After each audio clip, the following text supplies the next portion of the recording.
Tahukah kalian apa itu pengertian dari sistem pencernaan makanan? Pencernaan adalah proses melumatnya makanan yang semula kasar menjadi halus. Makanan yang sudah dicerna akan diubah menjadi sari-sari makanan dalam bentuk yang lebih padat sehingga mudah dicerna oleh tubuh atau pembuluh darah. Proses pencernaan makanan dibagi menjadi dua. Yang pertama adalah proses pencernaan mekanik dan proses pencernaan kimia.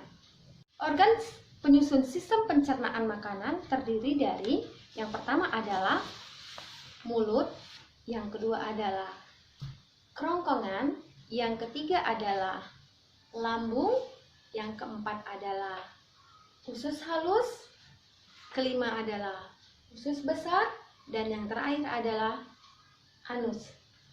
Baiklah, saya akan menjelaskan satu persatu organ-organ sistem pencernaan makanan yang ada pada manusia. Yang pertama adalah mulut. Di dalam mulut, pertama kali makanan akan dicerna. Makanan yang masuk ke dalam tubuh melalui mulut. Di dalam rongga mulut terdapat alat-alat pencernaan makanan, yaitu gigi, lidah, dan kelenjar air ludah. Yang kedua adalah kerongkongan. Makanan masuk ke dalam kerongkongan setelah dikunyah di dalam mulut. Kerongkongan adalah bagian saluran pencernaan yang menghubungkan rongga mulut dengan lambung. Kerongkongan melakukan gerak peristaltik, yaitu gerakan mendorong makanan cepat menuju ke lambung. Yang ketiga adalah lambung. Setelah melewati kerongkongan, makanan akan masuk menuju ke lambung. Di dalam lambung terjadi pencernaan mekanik dan pencernaan kimiawi. Pencernaan mekanik di dalam lambung yaitu peremasan makanan yang dilakukan oleh otot-otot dinding lambung. Pencernaan kimiawi. Pencernaan kimiawi akan dibantu oleh enzim-enzim pencernaan, yaitu yang pertama adalah enzim renin. Enzim renin adalah mengendapkan protein susu menjadi kasein. Yang kedua adalah enzim pepsin.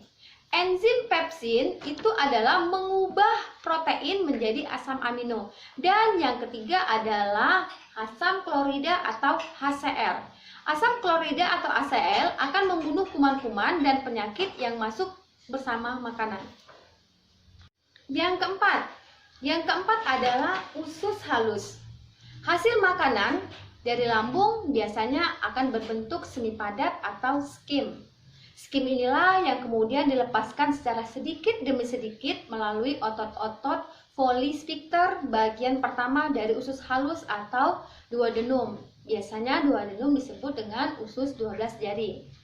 Terdapat 3 bagian usus halus, yaitu duodenum, jejunum, dan ileum.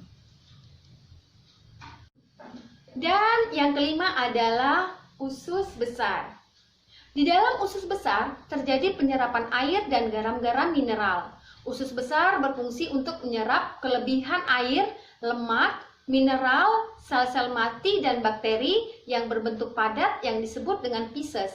Di dalam usus besar, biasanya makanan akan dibusukkan oleh bakteri Escherichia coli.